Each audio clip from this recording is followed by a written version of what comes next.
Hey guys, welcome back to another video.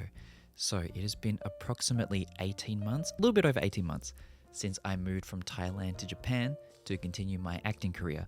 So just in case some of you watching do not know, totally cool. I did work as an actor in Thailand for around 5 years, and to the people who know me from projects like My Engineer, Cutie Pie, Kim Porsche, it probably seems like I just disappeared off the face of the planet. Why do I think this? Well, sometimes I do.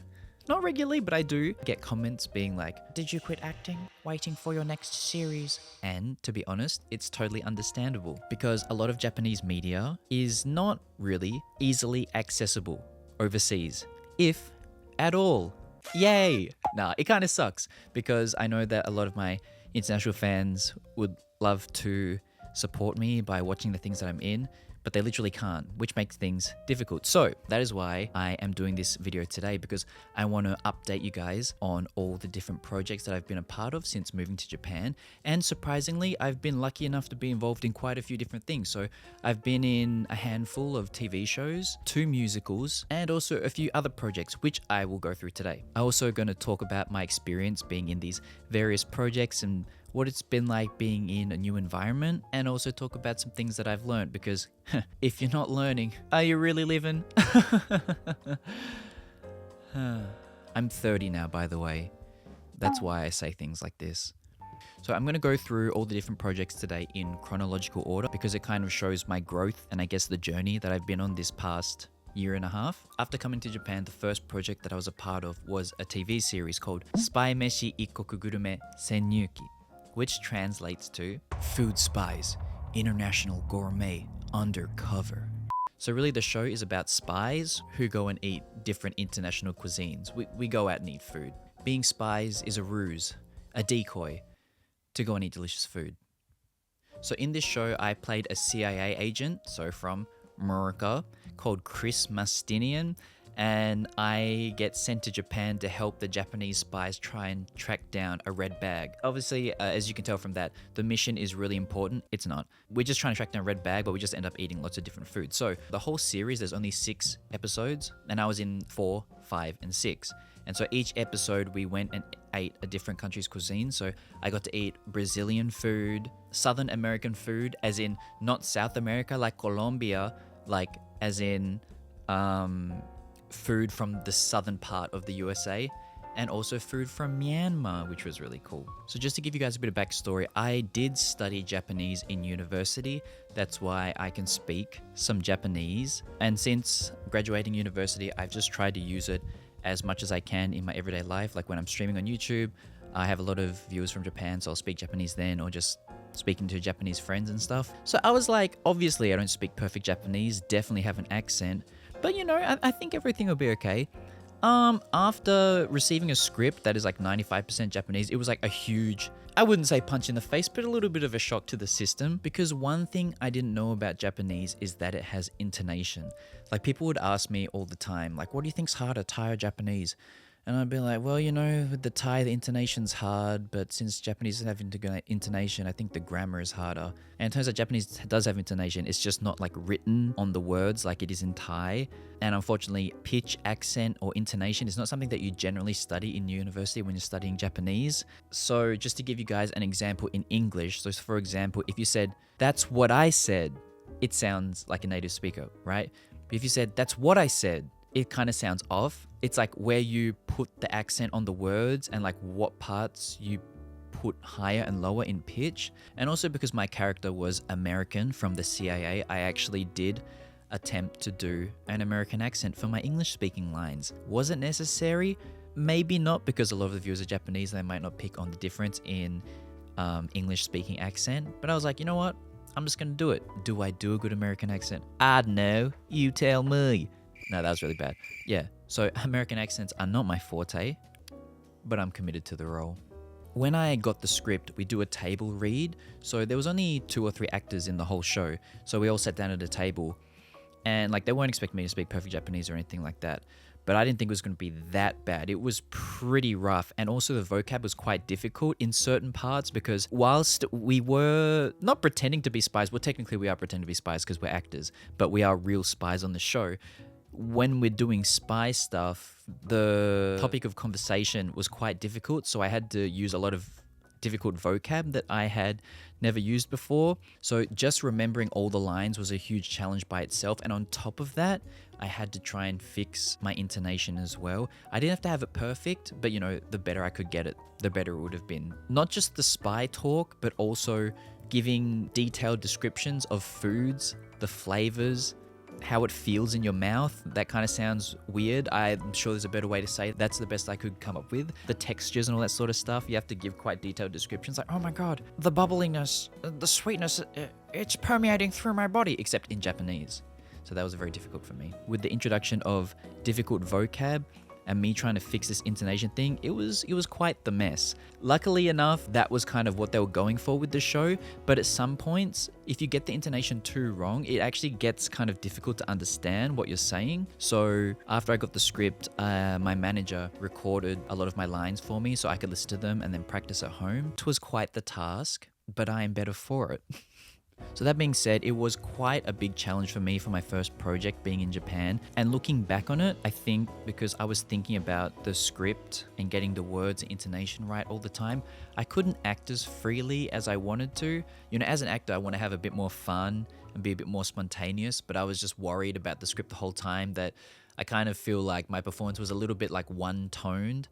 And, you know, when you're doing something new, you can only do your best that you could do at the time, so you don't have any regrets. But that being said, yeah, I have a few regrets, but at the end of the day, the director was happy with the product, and that's kind of like all I can ask for. So yeah, first project, Spy Meshi, done. Had a good time. Difficult, but it was a great experience and was a good stepping stone to the next thing that I did, which was the Prince of Tennis 2 musical. So if any of you guys watching are into manga or anime, I'm sure you've heard of the Prince of Tennis. It's quite a famous manga and anime series. This is the sequel to it, written by the same author, and it's actually ongoing. It hasn't finished yet, and it is longer than the original series. So there is a genre of stage plays and musical in Japan called Nitengo Jigen. So Nitengo means 2.5. So what it means is like, you know, humans, we are three-dimensional. Cartoon characters are two-dimensional. So they call it 2.5 dimensions because it's like the 2D characters are coming to life on stage. It's a whole genre in Japan where they adapt popular games, novels, and manga into stage plays and musicals. And it's honestly pretty popular. The whole plot of The Princess of Tennis 2 is that there's a tennis World Cup going on. And obviously Japan is the main team. Japan is like the main character of the story, but this is the first time there have been international teams introduced into this particular series. And I played a character called QP, who is a member of the German tennis team, and we are world number one. So in this musical, our team gets introduced as like unbeatable. Our role in that particular part of the story is to give Japan a bit of a wake-up call and be like, this is international tennis, we're number one, and this is how the best play. So we kind of just smashed them in an exhibition match. It was pretty fun. What kind of name is that, QP? It stands for quality of perfect, which makes it honestly a little bit more confusing, but there is a backstory, which makes it make sense. You might also be wondering, how do you do a stage show where everyone plays tennis? Well, everything is real, except there's no tennis ball. Instead of a ball, we just have a light. So if I'm standing here, I'll swing my racket as if I'm really hitting a ball, and then there's someone controlling a light that will like make the ball travel from one side of the net to the other. And it is actually surprisingly realistic and easy to follow with your eyes. And what's crazy is that it's incredibly tiring, like super tiring, because we're like running, really jumping, really hitting the ball as hard as we can. And also acting and occasionally singing at the same time. It was nuts. Me coming from a television background, having only been in TV shows and TV advertisements up until this point in time, acting and singing on stage was a huge challenge for me. First of all, the acting is totally different because when you're acting on TV, and I guess in movies, the camera can zoom in quite close to your face. So when it's close to you, you can act more subtly. For example, if you're doing a very emotional scene, they can come up close and capture all the emotions. But when the camera's far away, you don't always have to give it your 100% because they're just capturing like the wide shot or something like that. The thing is with acting on stage is that people are watching it live and they're right in front of you. So the people in the front row can see you very up close.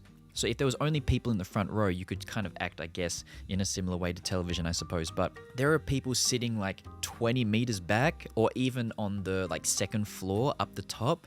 So you need to make sure your character's actions and emotions reach those people too. Like, yes, we have microphones like here attached to the side of our faces, but everything needs to be a lot bigger. And that was something that took a lot of getting used to. So even when you're just speaking regular sentences, you need to up your volume a little bit. Like when you're playing tennis in real life, it's just like a bam. But when you're doing tennis on stage, like everything's like big and over accentuated. Is that the word? I don't know. Perhaps my English is going a bit downhill since moving overseas, but everything needs to be big so everyone can understand exactly what you're doing. Then the next big challenge was singing on stage. So I do have a bit of a musical background. I played piano from the ages of 6 to like 18. I played viola in high school. I was in an orchestra and also part of my school's choir. So I can sing in tune. Doesn't mean I'm a good singer, technically. So I couldn't do vibrato. I still kind of can't, to be honest. But vibrato doesn't mean you're good or bad. I can sing in tune, but I just wasn't really good at projecting my voice, or like my voice didn't sound like beautiful, if that makes sense. Like it wasn't like a wow. It was just like, oh, like yeah, he's singing. He's singing and it's not bad, but it's not like great.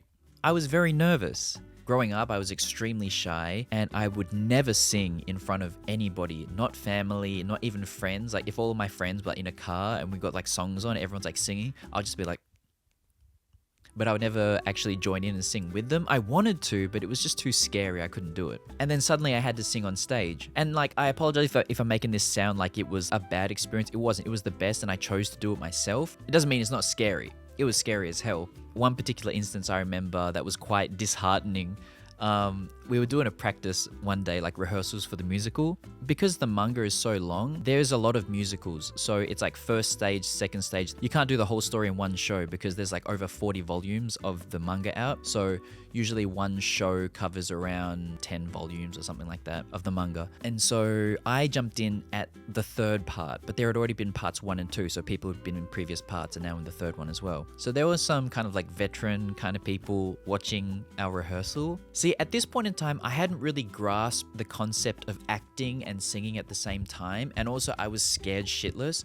So I was just kind of like, I was standing on this stage and the stage was moving while I was singing. It's a solo I had in my character's song. So it's just me singing by myself, like introducing my character saying like, hey, I'm QP, blah, blah, blah, blah. And I was literally shaking while doing this. And looking back on it, yeah, I was doing an awful job. And I can see out of the corner of my eye, this person sitting over there.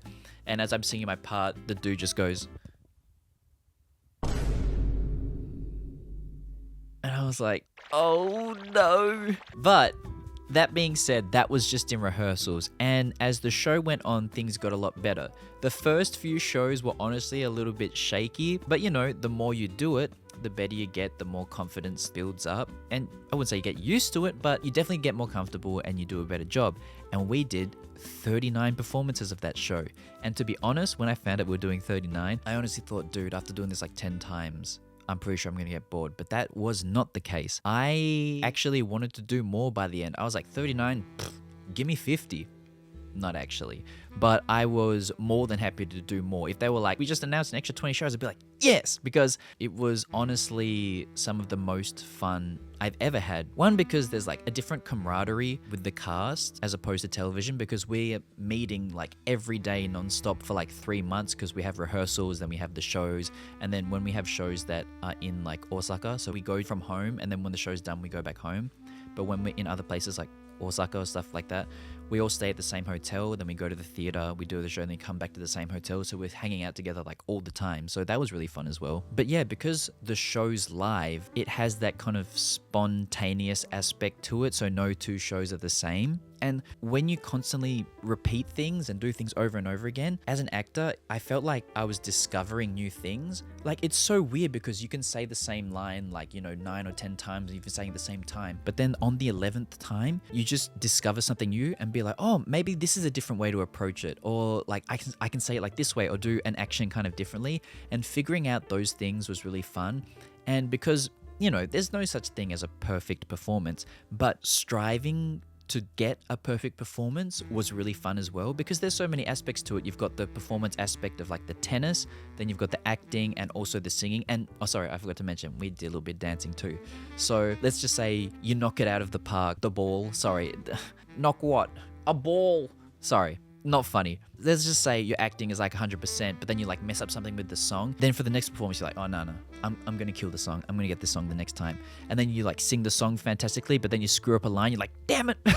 So yeah, that aspect of trying to, I don't want to sound pretentious, but perhaps perfect your craft was really, really fun and kind of addictive in a way. And what's crazy is like, I didn't think I had that in me, because I'm kind of like, I don't know, come on guys, let's get to work, let's get our job done, go home. But I was like, that was really fun today. I wonder how I can do it tomorrow. So that unlocked a new kind of creative side of me, especially as an actor, which I found really fun. I also had a few lines where I was allowed to be a little bit creative and do a little bit of improvisation. It gave me a lot of confidence in terms of acting in general. Honestly, being a part of this musical has helped me to enjoy acting a lot more, which is always beneficial. All you can do is your best at the time, and then you shouldn't have regrets. That being said, when I went back to watch the DVD recording of the performance, I was like, ugh, that's what I sound like?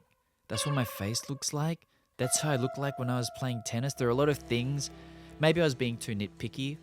I do feel like I did the best I could at the time, but I feel like I have the potential to do better. And I got the opportunity to, because I was in the continuation of this musical, which I'll get to later because I don't want to mix up the order because we're going through things chronologically. After I finished the musical, the next project I was a part of was a TV drama called Patisserie MON.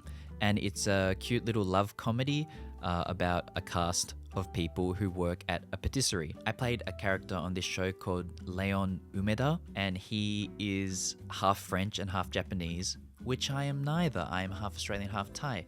But, you know, the kind of cool thing about being half is that we're kind of ambiguous at times. So, bonjour.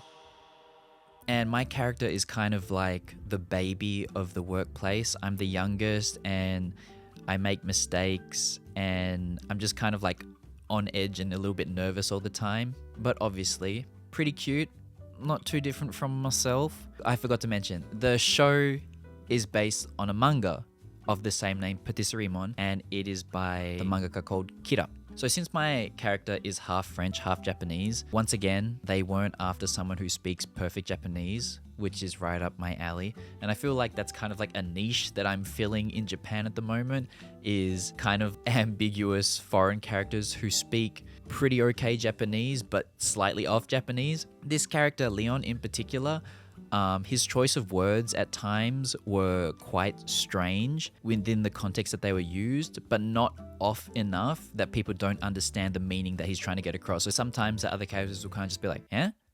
You mean this? And then my characters will be like, uh-huh. And they'll be like, okay. And one of the coolest things about being in the show was that we actually worked in a kitchen and we had a teacher to teach us how to make different pastries. So one thing that we actually made a lot was choux creams. Choux creams. Delicious. So we learned how to make the pastry, the custard. We also did a lot of cuttings of fruits. See, my character, I'm the lowest in the kitchen, so I just do a lot of cutting and squeezing custards and fillings into things and washing stuff up. Still a great time. And this was my first time being a part of a long-running TV show. So in Spy Meshi, I was only in 3, and it was a much smaller production. Patisserie MON was a 12-episode series, and it was on free-to-air television. I learned that acting on Japanese television was a lot different to Thailand. The main difference being that we don't do any acting workshops in Japan. So in Thailand, we have these things called workshops where before we start shooting, the cast gets together multiple times and we do a lot of like acting games to break the ice, develop chemistry, become friends. And a lot of actors in Thailand are first-time actors. You have different acting skills. Our teacher would take us through things and then we start acting out, you know, some scenes for practice, especially important scenes that come up. So we're not doing them for the first time together on the day. In Japan, that doesn't exist. In this particular case, we got to meet up first because we had to practice, you know, making pastries and stuff. So we had a few classes of that where we got to meet. But apart from that, you mostly just meet other cast members on your first day of shooting. You're like, hi, nice to meet you. And then you just start acting together, which for me was kind of strange given my previous experience acting in Thailand. But, you know, it kind of felt more like a job in Japan, which might be a weird thing to say, but it's like everyone does their homework separately. Then we rock up on the day and we do our job. But that being said, the cast of Patisserie MON, we were really close because it was just mostly the 5 or 6 of us every day in this kitchen doing stuff together. So yeah, I've been really lucky and I guess blessed in a way to work with very kind people throughout my whole acting career, which is very lucky, I think.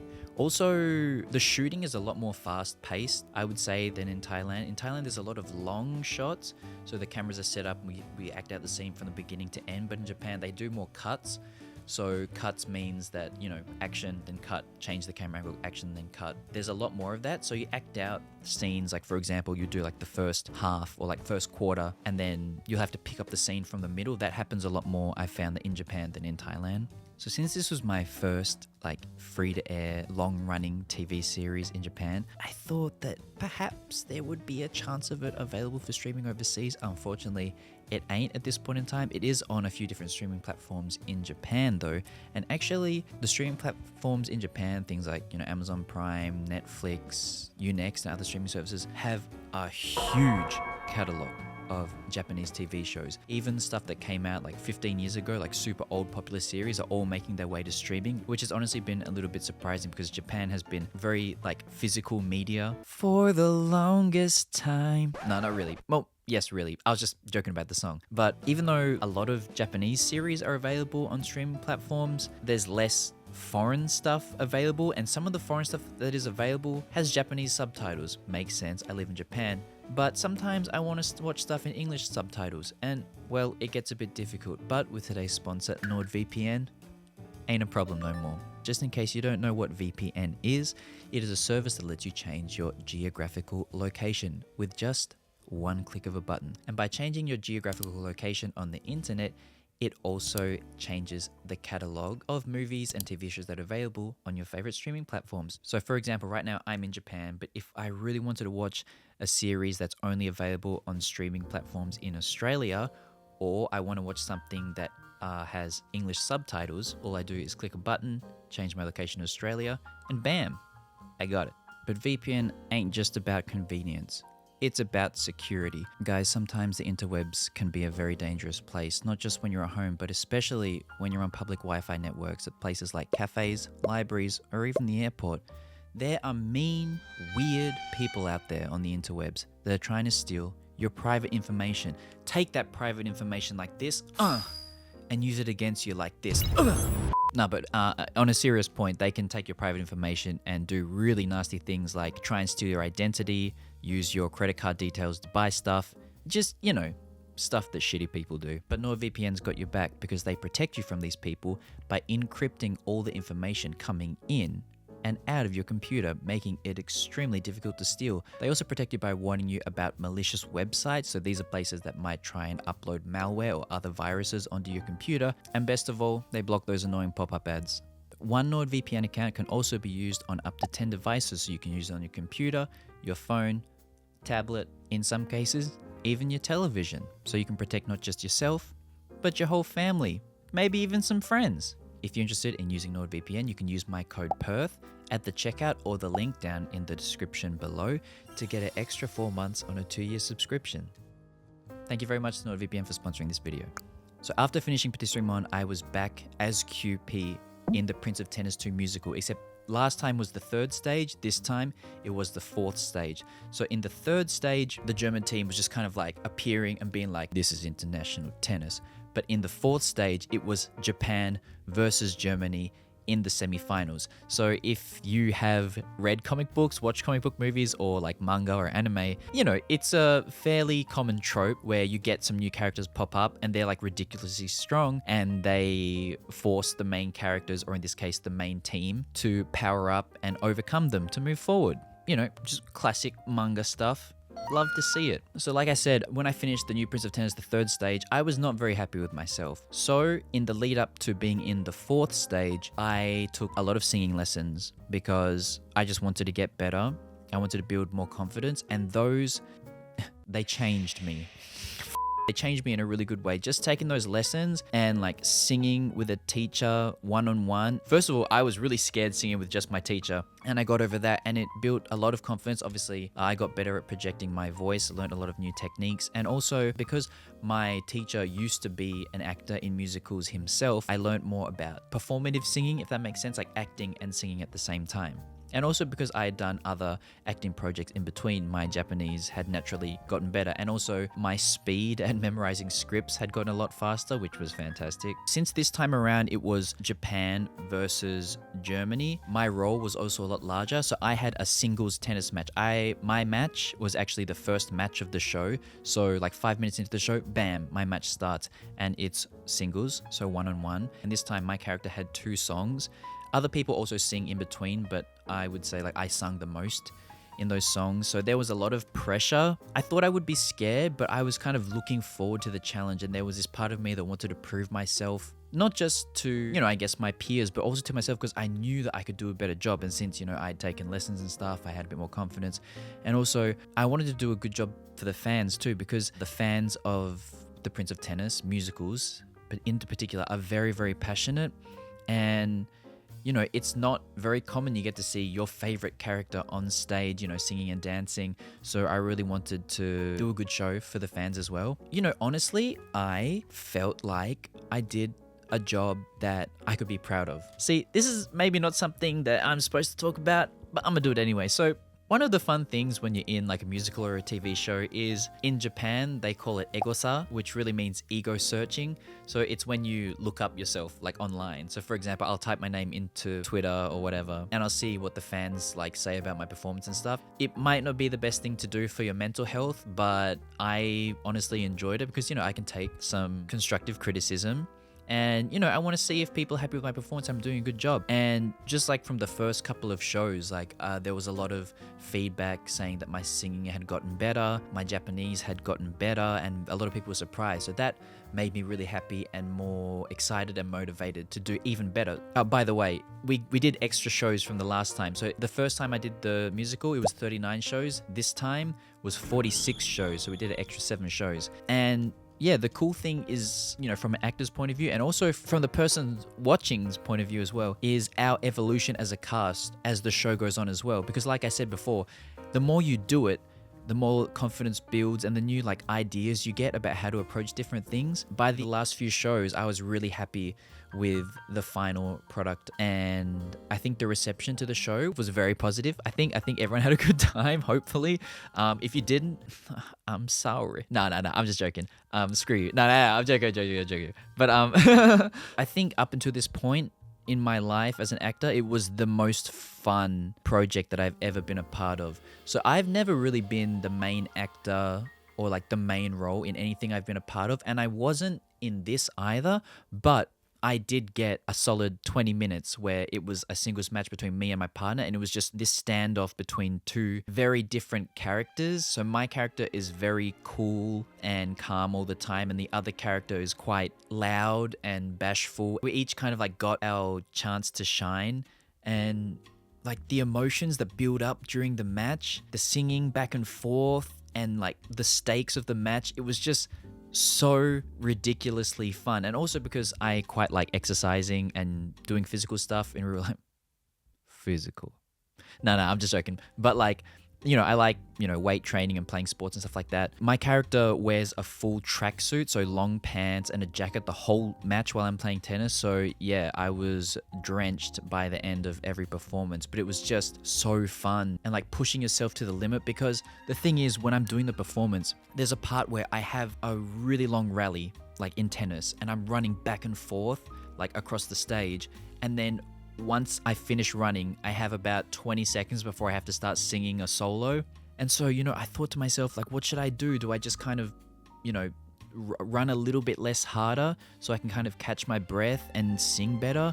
Or do I just like kind of push myself to the max and just kind of find a way to just do it, I guess? And after talking to a few people, they're just like, nah, man, you just got to give it your all. You know, like if I'm like running my heart out and then I stop and I'm singing, even if it's not a perfect performance, but it's like, it's real. Like there's a rawness to it that was just so fun. Just thinking about it now, it was just a really good time. I just had a great time. Wish I could do it again. But, you know, because Japan, spoilers, but not really. The Japanese team is the main character of the show. So unfortunately, yes, the German team does lose. So we get sent home in the semifinals. But still, it was awesome. It was the best thing ever. If I got an opportunity to do like that kind of Nitengojigen musical again, I would love to, because it was just the best. I actually did a little They call it an SNS drama in Japanese. So SNS is like social media. It's like a series, but like in short form. So it's vertical. So each episode's only like 2 minutes long or so. I play this character called Joe. I'm like an exchange student from, I guess, Australia. It's never mentioned, but I speak English in an Australian accent. And it's a little series to teach inbound tourists about Japanese customs and culture. So for example, there's an episode about teaching people how to pray at a shrine, about how to eat like ramen at a ramen place, or, you know, just stuff like taking your shoes off and things like that. We even went to a ninja concept cafe at one point and got to dress up as ninjas and throw ninja stars, which was pretty cool. That one is not so much about teaching about Japanese culture, just showing you a cool place you can go to and like have a good time, I guess. And this is my first time acting in English in a hell of a long time. I've never really acted in any kind of official production in English in my life, which is nuts.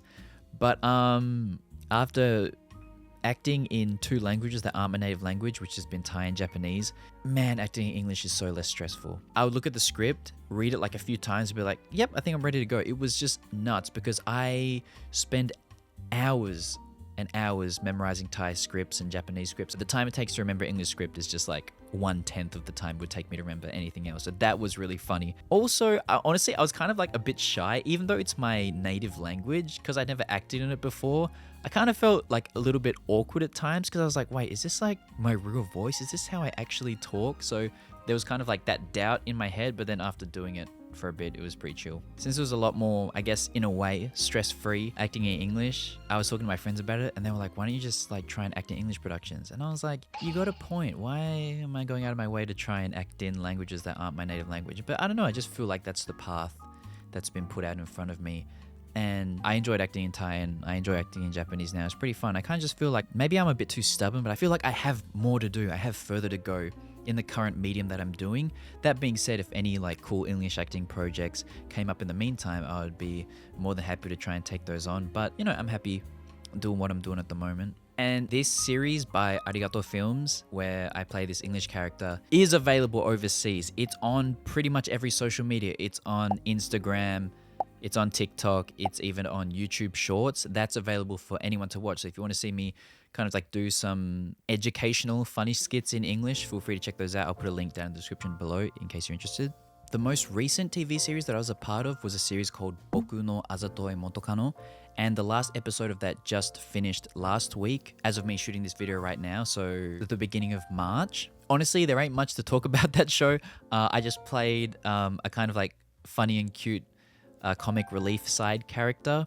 The kind of funny gimmick of the show is that the drama plays while there are people in a studio kind of commenting on it. So there are like little faces of the people in the studio in these little boxes on the side of the screen, and they comment like as the show is going on. So it's kind of like a fun little gimmick that makes it a little bit different from other shows. I wish I had more to say about it, but it was just a fun experience shooting another TV drama. You know, every time you shoot a TV drama, it's a little bit different because, you know, the director is different, the teams are different. But no, I just had a good time. I'm getting a lot better at memorizing Japanese scripts faster. Fixing my intonation has become a lot easier. I still need help, unfortunately, which is kind of annoying because, you know, it's like my job. It's not like, it's my job and I want to be able to do it by myself, but I still have to rely on, like, you know, people like my manager.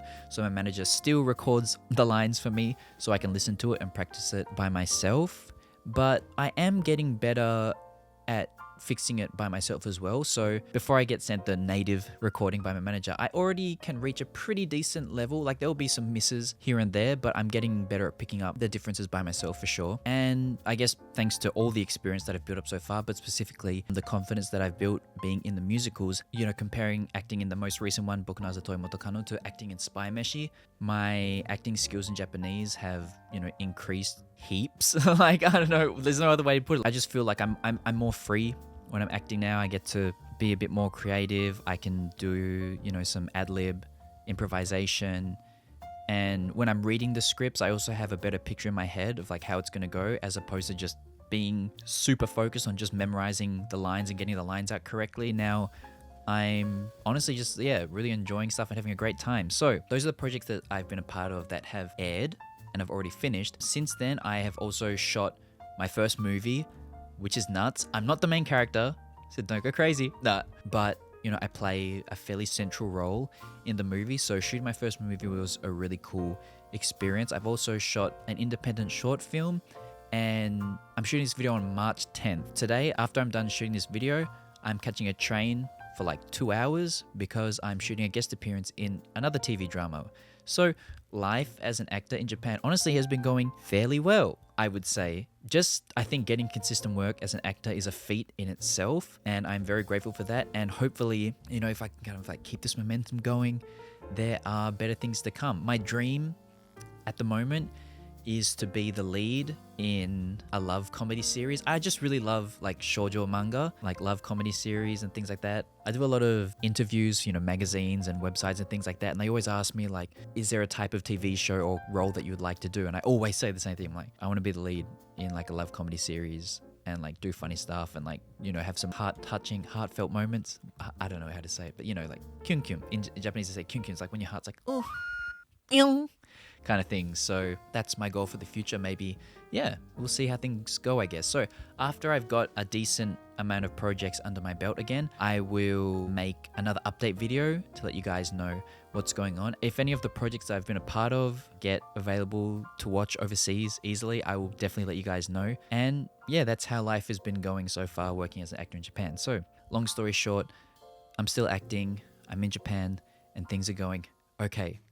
So guys, thank you so much for watching today's video. If you have any questions about, acting in Japan or my career in general that you would like me to talk about in future videos, please let me know down in the comment section below. Thank you for all your support and I guess coming to catch up with me. And I'll see you guys in another video coming very, very soon. See ya.